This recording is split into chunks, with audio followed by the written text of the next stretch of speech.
I can't walk. Leave me." She screamed in the pouring rain, her wheelchair stuck on the edge of the sidewalk, her eyes filled with despair. People walked past, avoiding her gaze. No one stopped. Across the street, inside a small coffee shop, a black man watched everything unfold. His face was worn from exhaustion, working 2 jobs, raising a daughter alone. He had learned to stay invisible to avoid trouble that wasn't his. But this time, he stood up. Before we dive into this story, I'd love to know, where are you watching from today? Drop your country or city in the comments. And if you're new here, consider subscribing so you don't miss stories like this one. Now let's continue. Harry Fletcher had learned long ago that the safest thing a black man could do in public was disappear. Not physically, of course, but in every other way that mattered. Keep your eyes down. Don't stand too close to anyone. Don't make sudden movements. Don't give anyone a reason to feel threatened. At 38 years old, he had mastered the art of invisibility. The coffee shop on Miller Street was his Saturday routine, a small reward he allowed himself once a week. $3 for a cup of black coffee, 20 minutes of silence before picking up his daughter from her art class. It wasn't much, but it was his. Through the rain-streaked window, Harry watched the woman in the wheelchair. She had been struggling for nearly 5 minutes now, her wheels caught in the drainage grate at the edge of the sidewalk. The rain had started light but was coming down harder, soaking through her thin jacket. A young couple walked past her, quickening their pace. A businessman in a gray suit glanced her way, then checked his watch and kept moving. An elderly woman shook her head sympathetically but didn't stop. The woman in the wheelchair wasn't asking for help anymore. She had stopped trying to flag anyone down. Instead, she sat there, her shoulders shaking, whether from cold or something else Harry couldn't tell. Then she screamed, "I can't walk! Just leave me alone!" Her voice carried through the rain, sharp and broken at the same time. It wasn't really directed at anyone. It was the kind of cry that came from a place beyond frustration, beyond anger. It was surrender. Harry recognized that sound. He had heard it in his own voice 3 years ago, standing in a hospital room watching the monitors flatline. Marissa had been sick for 18 months before she died. Cancer had taken her piece by piece, first her energy, then her hair, then her ability to walk, and finally everything else. Harry had watched helplessly as the woman he loved disappeared in front of him, leaving behind a 7-year-old daughter who still asked when Mommy was coming home. The night Marissa passed, Harry had stood in their bathroom, gripping the sink, staring at his reflection. He wanted to scream, to break something, to fall apart. But through the door, he could hear Sophie crying in her bed. So he washed his face, dried his eyes, and went to hold his daughter. He had been holding everything together ever since. 2 jobs kept them afloat barely. Days he worked as a plumber, crawling under houses and fixing pipes for people who sometimes locked their valuables away before he arrived. Nights 3 times a week he worked as a security guard at an office building downtown, sitting alone in a lobby from 10 to 6 fighting sleep, fighting the memories that came when everything was quiet. Sophie was the only reason he kept going. She was 7 now, with her mother's smile and her father's stubbornness. She loved to draw, filling notebook after notebook with pictures of flowers, houses, and a family of 3, even though there were only 2 of them now. Sometimes she drew a woman with wings standing behind them, and Harry knew exactly who it was supposed to be. "Daddy, why do people look at you funny sometimes?" she had asked one evening out of nowhere while he was making her dinner. Harry had stopped stirring the pot of macaroni. He didn't know how to answer that. How do you explain to a child that the color of their skin makes some people afraid, that her father had learned to shrink himself in public spaces just to make others comfortable? "Some people just don't know how to smile," he had finally said. "It's not about us, baby girl. It's about them." Sophie had accepted that answer, but Harry knew the questions would get harder as she got older. He dreaded that day. Now, sitting in the coffee shop, he watched the woman in the wheelchair and felt something stir in his chest. His instinct told him to stay put. Getting involved meant risk. A black man approaching a white woman in distress, he knew how that could look, how quickly things could go wrong. but Marissa's voice echoed in his mind, clear as the day she said it. It was 3 days before she died, and she had grabbed his hand with whatever strength she had left. "Don't let Sophie grow up in a world where nobody helps anybody. Promise me, Harry. Promise me you'll teach her that kindness still matters." He had promised. And for 3 years, he had kept that promise in small ways, teaching Sophie to share, to say please, and thank you to help her classmates when they struggled. But this was different. This required him to step out of the safety he had built around himself. Harry looked at his watch. 15 minutes before he needed to pick up Sophie. 15 minutes. The woman was still out there, soaked now, no longer even trying to move. Everyone continued to walk past her as if she were invisible. He knew that feeling too well. Before he could talk himself out of it, Harry stood up. He left his half-finished coffee on the table and walked toward the door. The bell chimed as he pushed it open, and the rain immediately hit his face. He approached slowly, keeping his hands visible, his posture non-threatening. Every step was calculated. He stopped about 6 feet away from her, close enough to speak, far enough not to crowd her. "Excuse me, ma'am." His voice was calm, gentle. "Your wheel is caught in that grate. Would it be all right if I helped you get it out?" The woman looked up at him. Her eyes were red, her face wet with rain and something else. She was younger than he expected, maybe early 30s, with brown hair plastered to her forehead and a look of exhaustion that seemed to go deeper than just this moment. "I don't need your pity." Her voice was hoarse, defensive. Harry didn't move. "I'm not offering pity, just offering to help with the wheel. That's all."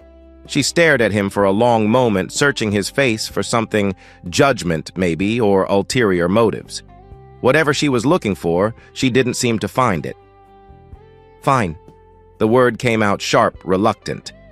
"Do whatever you want." Harry stepped forward and crouched beside the wheelchair.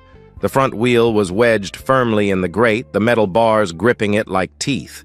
He placed one hand on the frame and the other under the wheel, carefully lifting and angling until it popped free. He stood back up and stepped away, giving her space. "There you go." The woman didn't thank him. She gripped the wheels and pushed forward, testing the movement. It rolled smoothly now. "Is there someone I can call for you?" Harry asked. "You shouldn't be out in this weather." "No." She didn't look at him. "There's no one." Those 3 words hit harder than she probably intended. There's no one. Harry understood loneliness. He lived with it every day. But at least he had Sophie. This woman seemed to have nothing. "All right." He nodded, not pushing. "Take care of yourself." He turned and began walking back toward the coffee shop to get his jacket before heading to pick up Sophie. He had done what he could. It wasn't his business to do more. "Wait." He stopped and looked back. The woman was watching him now, her expression slightly softer, though still guarded. The rain continued to fall around them both. "Why did you help me?" she asked. "Everyone else just walked by. Why did you stop?" Harry considered the question. There were 100 answers he could give, because it was the right thing to do, because his wife would have wanted him to, because he knew what it felt like to be invisible. But what he said was simpler. "Because you looked like you needed someone to see you." The woman's face flickered. Something cracked behind her eyes just for a second before she rebuilt her walls. "I'm Celeste." She offered nothing else, just the name. "Harry." She nodded, once then turned her wheelchair and began pushing herself down the sidewalk away from him, away from the coffee shop into the gray rain. Harry watched her go until she turned a corner and disappeared.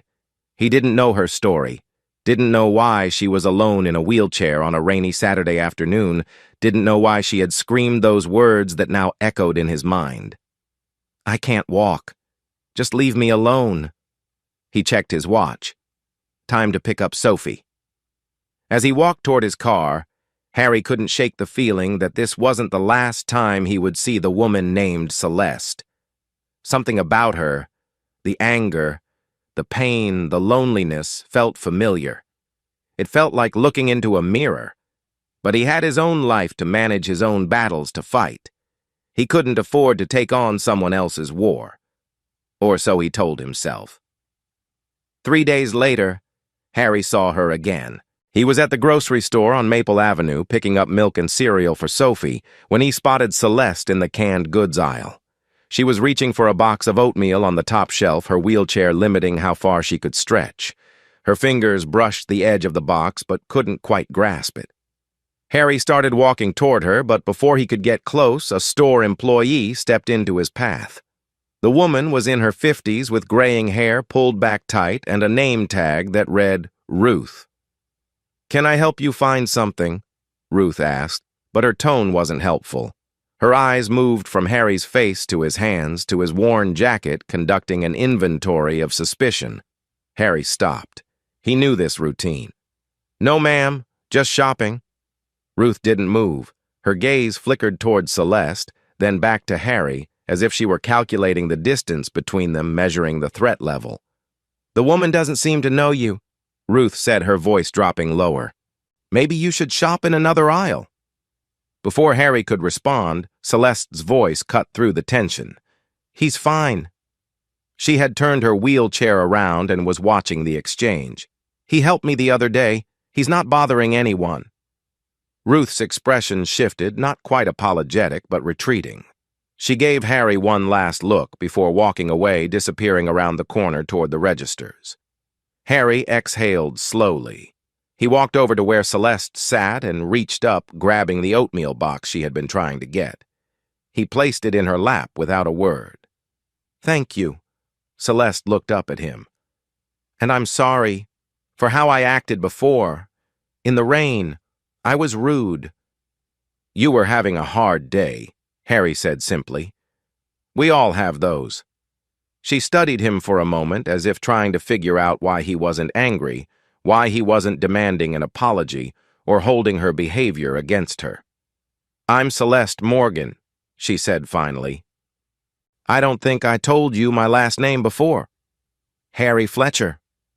A small silence settled between them, but it wasn't uncomfortable. It was the kind of quiet that happens when two people recognize something familiar in each other, even if they can't name it yet. "Well, Harry Fletcher." Celeste said, a hint of dark humor in her voice. "Thanks for not letting that woman call security on you because of me." Harry allowed himself a small smile. Wouldn't be the first time. He nodded goodbye and continued his shopping, but something had shifted. The second encounter felt less like coincidence and more like the beginning of something neither of them had planned. The following Saturday, Harry took Sophie to Riverside Park. It was their weekend tradition. After her art class, they would spend an hour at the playground before heading home. Sophie loved the swings, and Harry loved watching her fly through the air, her laughter cutting through whatever heaviness he carried. He was sitting on a bench, keeping one eye on Sophie and the other on his phone, when he noticed a familiar figure near the pond. Celeste sat in her wheelchair beneath a large oak tree alone, staring at the water. Sophie noticed her, too. "Daddy, look," she pointed. "That lady has wheels on her chair." "Don't point, baby," Harry said gently. "It's not polite." But Sophie was already running toward Celeste before Harry could stop her. He stood quickly and followed, catching up just as Sophie reached the wheelchair. "Hi." Sophie stood in front of Celeste, completely unafraid. "I'm Sophie. Your chair has wheels. Are you hurt?" Celeste looked startled, but something in Sophie's innocent curiosity seemed to disarm her. A small smile crossed her face, the first genuine one Harry had seen. "Hi, Sophie. I'm Celeste. And yes, my legs are taking a little break right now, so I use this chair to get around." Sophie tilted her head, processing this information with the seriousness only a 7-year-old could manage. "My daddy works a lot, too. He says everyone needs rest sometimes." Celeste glanced up at Harry, who had stopped a few feet away, unsure whether to intervene. "Your daddy sounds like a smart man," Celeste said. "He is." Sophie nodded firmly. "He makes the best pancakes, but he burns them sometimes when he's tired." Harry felt his face warm. "All right, Sophie. Let's let Miss Celeste enjoy her afternoon." But Sophie wasn't finished. "Do you want to see me on the swings? I can go really high." Celeste's smile widened slightly. "I would like that." For the next 20 minutes, Celeste watched Sophie swing while Harry stood nearby, pushing his daughter higher each time she demanded. It was strange having someone else there, someone outside their small world of two, but it didn't feel wrong. When it was time to leave, Sophie waved goodbye to Celeste with both hands. "Bye, Miss Celeste. I hope your legs feel better soon." "Thank you, Sophie." Celeste's voice was softer now. "I hope so, too." As Harry walked away with his daughter's hand in his, he looked back once. Celeste was still watching them, and for a moment, the loneliness in her eyes seemed a little less deep. Over the following weeks, their paths continued to cross. Sometimes at the grocery store, sometimes at the park. Each time, the conversations grew a little longer, a little more honest. Harry learned that Celeste had been a ballet dancer, a real one, performing at theaters he had only seen from the outside. 6 months ago, a drunk driver had run a red light and changed everything. The accident shattered bones in both her legs. The doctors said she could walk again with physical therapy, but Celeste had stopped going 2 months ago. "What's the point?" she said one afternoon at the park while Sophie drew pictures nearby. "I'll never dance again. I'll never be who I was. So why torture myself trying to walk when I've already lost everything that mattered?" Harry listened without interrupting. When she finished, he didn't offer empty reassurances or hollow encouragement. Instead, he told her about Marissa. He told her about the 18 months of watching his wife disappear, about the nights he spent crying in the bathroom, so Sophie wouldn't hear about the crushing weight of being both mother and father to a child who still drew pictures of angels. "After she died," Harry said quietly, "I wanted to give up too. I thought, what's the point? The person I loved most was gone. Nothing was ever going to be the same." Celeste was watching him intently now. "But then I looked at Sophie," he continued, "and I realized she didn't need me to be the same. She didn't need me to be perfect or fixed or whole. She just needed me to be there, to show up, every single day, even when it hurt." He met Celeste's eyes. "Maybe that's enough. Maybe just showing up is enough." Celeste didn't respond right away, but something in her expression shifted like a door cracking open just slightly. A week later, Harry offered to drive her to physical therapy. She refused the first time, and the second. The third time, she finally said yes, but with a condition. "Don't look at me like I'm broken," she said. "I can't stand that." "Deal," Harry agreed. The rehabilitation center was on the east side of town, a squat brick building that smelled like antiseptic and determination. Celeste's therapist was a man named Marcus, Jamaican-born in his 50s, with a voice that carried both warmth and absolutely no tolerance for excuses. "So you decided to come back," Marcus said when Celeste wheeled through the door. "I was starting to think you'd given up for good." "I'm here, aren't I?" Celeste shot back. Marcus looked at Harry, standing quietly near the entrance. "And who's this a friend?" Celeste said, and Harry noticed it was the first time she had called him that. The first session was brutal. Marcus had Celeste work on standing with parallel bars supporting her weight for just seconds at a time. Her arms trembled, her jaw clenched. Twice she nearly fell. Harry watched through the window, his hands in his pockets. He didn't cheer or encourage. He simply witnessed. After 10 seconds of standing, Celeste collapsed back into her wheelchair, tears streaming down her face. But they weren't tears of pain. They were tears of something else, something that looked almost like hope. Harry met her eyes through the glass and nodded once. She nodded back. As the weeks passed, Harry became a fixture in Celeste's recovery. He drove her to therapy 3 times a week, waiting in the lobby with a book, or sometimes helping Sophie with her homework if the sessions ran long. He watched her progress from seconds of standing to minutes, from parallel bars to a walker, from the walker to forearm crutches. But progress wasn't linear. There were setbacks, bad days. Days when Celeste's body refused to cooperate, when the pain was too much, when the ghost of who she used to be felt heavier than any physical weight. One afternoon, during a session at the rehabilitation center, Celeste was practicing walking with her crutches in the main therapy room.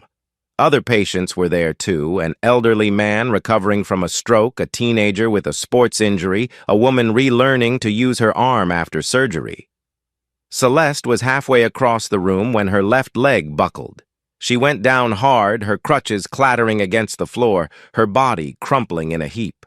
The room went silent. A woman nearby whispered to her companion just loud enough for Celeste to hear. "Poor thing. She'll probably never walk right again." Celeste lay on the floor, refusing to move, refusing to look up. Marcus hurried over and offered his hand, but she pushed it away. "Leave me alone." Her voice was barely audible. "Just leave me alone." Harry had been watching from the doorway. He started to step forward, but Marcus caught his eye and shook his head slightly. This was something Celeste needed to work through herself. Eventually, she pulled herself back into her wheelchair, her face a mask of humiliation and defeat. She didn't speak to anyone for the rest of the session. That night, Harry received a text message from her. "I can't do this anymore. It's too hard. I'm sorry for wasting your time." He stared at the message for a long moment before typing his reply. "You're not wasting my time, and you don't have to do it alone. That's the whole point." She didn't respond. Meanwhile, Harry's own life was starting to fray at the edges. The plumbing company he worked for had cut his hours due to a slowdown in business. Money was tighter than ever, and Sophie had started asking questions. "Daddy, how come you're not home as much anymore?" she asked one evening while he was making dinner, boxed macaroni and cheese, the cheap kind. "I've been helping a friend, baby girl." Harry stirred the pot, not meeting her eyes. "Miss Celeste?" "Yeah, Miss Celeste." Sophie was quiet for a moment. Then she asked, "Is she your girlfriend?" Harry nearly dropped the spoon. "No, Sophie, she's just a friend. Someone who needs help right now." "Oh." Sophie seemed to accept this. "That's good. Mommy always said we should help people." The mention of Marissa hit Harry like a physical blow. He gripped the counter, steadying himself. "Yeah," he said softly. "She did say that." But later that night, after Sophie was asleep, Harry sat alone in the living room and questioned everything. He was exhausted. His savings were nearly gone. He was spending hours every week helping a woman who wasn't family, wasn't even a close friend, while his own daughter was starting to notice his absence. Was he doing the right thing? Or was he using Celeste's recovery as a way to avoid dealing with his own grief, his own loneliness? He didn't have answers. Only more questions. The next complication came from an unexpected source. Eleanor Patterson had been Harry's neighbor for 12 years. She was a white woman in her 60s, a retired school teacher who had been friendly with Marissa before she died. Eleanor had brought casseroles after the funeral, had offered to babysit. Sophie had always waved hello when Harry came home from work, but lately she had started watching him differently.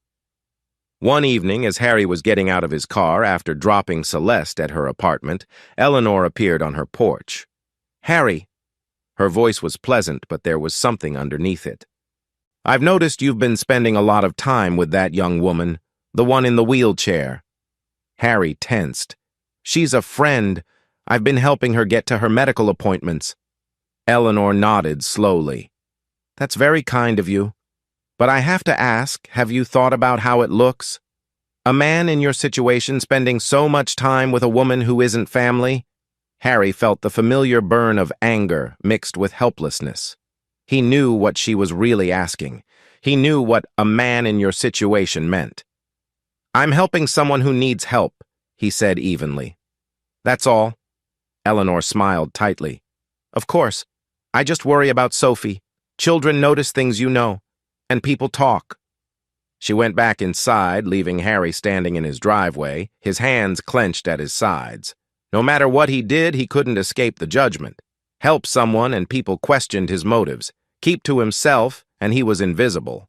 There was no winning. That night he almost decided to stop. To tell Celeste he couldn't drive her anymore, couldn't be part of her recovery. It was too much. He had his own life, his own daughter, his own struggles.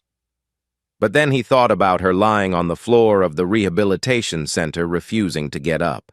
He thought about the look in her eyes when she said, "There's no one." And he couldn't walk away. 2 days later, Celeste sent him a message that changed everything. "Please don't come anymore. I've thought about it, and I can't keep being your charity case. You have Sophie. Focus on her. Forget about me." Harry read the message 3 times. Then he called her. She didn't answer. He tried again. Voicemail. He drove to her apartment building and knocked on her door. No response. Through the door, he heard movement inside. She was there. She just wasn't opening. "Celeste." He spoke through the door, keeping his voice low so the neighbors wouldn't hear. "I know you're in there, and I know you're scared. But pushing people away isn't going to make the pain stop. Trust me. I tried." Silence. "I'm not here because you're a charity case. I'm here because you matter. Because giving up isn't the answer. Because I've seen you fight, and I know you have more fight left in you." Still nothing. Harry pressed his hand against the door. "I'll be at the rehabilitation center tomorrow at 2 o'clock. Your appointment time. If you want to keep going, I'll be there. If you don't show up, I'll understand. But I hope you do." He turned and walked away, not knowing if he would ever see her again. That night, Sophie woke up with a fever. At first, Harry thought it was just a cold. But by morning, her temperature had spiked, and she was struggling to breathe. He rushed her to the emergency room where the doctors diagnosed her with pneumonia. They admitted her immediately. For the next 4 days, Harry lived in the hospital. He slept in a chair beside Sophie's bed, holding her small hand, watching the oxygen monitor, praying to a God he wasn't sure he believed in anymore. Sophie recovered. "Children are resilient," the doctors said. She would be fine. But Harry was shattered. Sitting in that hospital room watching his daughter struggle to breathe, he had never felt more alone. And he couldn't stop the thought that kept circling through his mind. If he hadn't been so focused on Celeste, would he have noticed Sophie getting sick sooner? Could he have prevented this? The guilt was suffocating.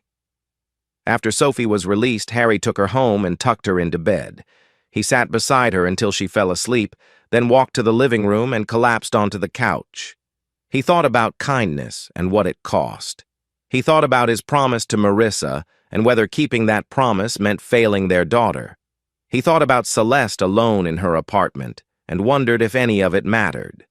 For the first time since Marissa died, Harry wept. Not silently in the bathroom. Not hidden away where no one could see. He sat on his couch in the dark and let the tears come, let the grief and exhaustion and doubt pour out of him. Maybe kindness wasn't enough. Maybe he had been fooling himself thinking he could save someone else when he could barely save himself. But even as the tears fell, a small voice in the back of his mind whispered something different. "Don't let Sophie grow up in a world where nobody helps anybody." Marissa's words. Still there, still true. He didn't have answers. He didn't know what came next. But he wasn't ready to give up. Not yet. Sophie woke up on her second morning home from the hospital with a question. "Daddy, where's Miss Celeste?" Harry was making oatmeal in the kitchen, moving slowly from exhaustion. He hadn't slept properly in days. The question caught him off guard. "What do you mean, baby?" Sophie sat up in her bed, still pale but already looking stronger. "You used to talk about her, and we saw her at the park. Is she okay?" Harry brought the bowl of oatmeal to Sophie's bedside table and sat on the edge of her bed. He didn't know how to answer. The truth was, he hadn't contacted Celeste since before Sophie got sick. He didn't even know if she had gone to her physical therapy appointment that day he spoke through her door. "I don't know," he admitted. "I haven't talked to her in a little while." Sophie took a bite of her oatmeal, thinking. Then she looked up at him with those serious eyes that reminded him so much of Marissa. "You should go see her daddy. She's all by herself. That's sad." "Sophie, you just got out of the hospital. I need to take care of you." "I'm okay now." Sophie shrugged. "The doctor said so, and Miss Celeste might not be okay. You always tell me we should help people who need it." Harry stared at his daughter. 7 years old and somehow wiser than he felt most days. She had her mother's heart open, generous, unwilling to accept excuses. "When did you get so smart?" he asked softly. Sophie grinned. "I learned it from you." That afternoon, after making sure Sophie was settled with a neighbor who had offered to watch her for a few hours, Harry drove to Celeste's apartment building. He stood outside her door for a long moment before knocking. Part of him expected no answer.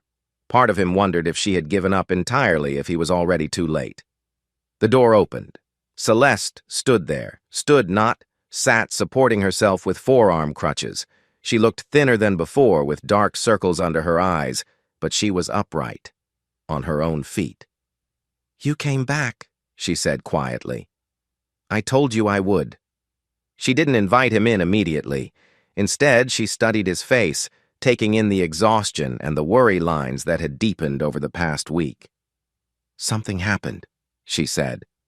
It wasn't a question. Harry nodded. "Sophie got sick. Pneumonia. She was in the hospital for 4 days. Celeste's expression shifted to genuine concern. "Is she okay?" "She's recovering. Kids bounce back fast." He managed a small smile. "She actually asked about you this morning, wanted to know if you were all right." Something flickered in Celeste's eyes, surprise maybe, or something warmer. "She asked about me?" "She did. She said I should come check on you because you're all by yourself, and that's sad." Celeste let out a breath that was almost a laugh. "Smart kid. She gets it from her mother." They stood in silence for a moment. Then Celeste stepped back, making room in the doorway. "Do you want to come in?" Her apartment was small and sparse, a studio with a bed in one corner, a tiny kitchen along one wall, and a single window that looked out onto a brick wall. But it was clean, and on the small table near the window sat a pair of forearm crutches and a physical therapy exercise sheet. "You've been practicing," Harry observed. Celeste made her way to a chair and sat down, carefully setting her crutches aside. "After you left that message through my door, I thought about what you said. About giving up not being the answer." She looked down at her hands. "I almost didn't believe you. I almost threw away everything and quit for good." "What changed your mind?" She was quiet for a moment. Then she reached over to her nightstand and picked up her phone, scrolling to something before turning the screen toward him. It was the text message he had sent her weeks ago. "You're not wasting my time, and you don't have to do it alone. That's the whole point." "I read that message about 100 times, Celeste said. "And I kept thinking why. Why does this man who has his own problems, his own daughter, his own grief, why does he keep showing up for someone like me? Someone who pushed him away, who yelled at him, who gave him every reason to leave?" Harry didn't have a perfect answer. He only had the truth. "Because when I saw you that day in the rain, I saw someone who reminded me of myself. Alone, invisible, convinced that nobody cared." He met her eyes. "And I thought if I walked away, I would be proving you right. I didn't want to do that." Celeste's eyes were wet, but she didn't cry. "I've spent my whole life being left behind. My parents, my boyfriend, everyone I ever counted on eventually decided I wasn't worth the trouble." Her voice broke slightly. "I convinced myself it was easier to push people away first. That way it wouldn't hurt as much when they left." "And now?"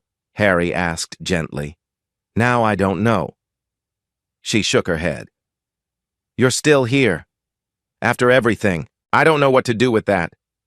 Harry leaned forward. "You don't have to do anything with it. You just have to keep going. One step at a time, Literally. For the first time since he had known her, Celeste laughed a real laugh, surprised out of her. Was that a physical therapy joke? It was. Harry smiled. Pretty bad, right? Terrible. But she was still smiling. 3 months later, Harry sat in the waiting area of the rehabilitation center with Sophie beside him. The little girl was clutching a piece of paper in her hands, a drawing she had made that morning specifically for this occasion. Inside the main therapy room, Celeste stood at one end of a long hallway. Marcus stood at the other end, arms crossed, his expression serious but encouraging. 20 steps, Marcus called out. No crutches, no walker, no holding on to anything. You do that, you graduate from my program. Celeste took a deep breath. Through the glass window, she could see Harry and Sophie watching. Sophie waved enthusiastically, holding up her drawing. You got this, Miss Celeste? Sophie's muffled voice came through the glass. Celeste nodded. Then she let go of the parallel bar she had been holding and took her first step. 1, 2, 3. Her legs trembled, but she didn't fall. 5, 6, 7. Harry watched with his hands clasped together, barely breathing.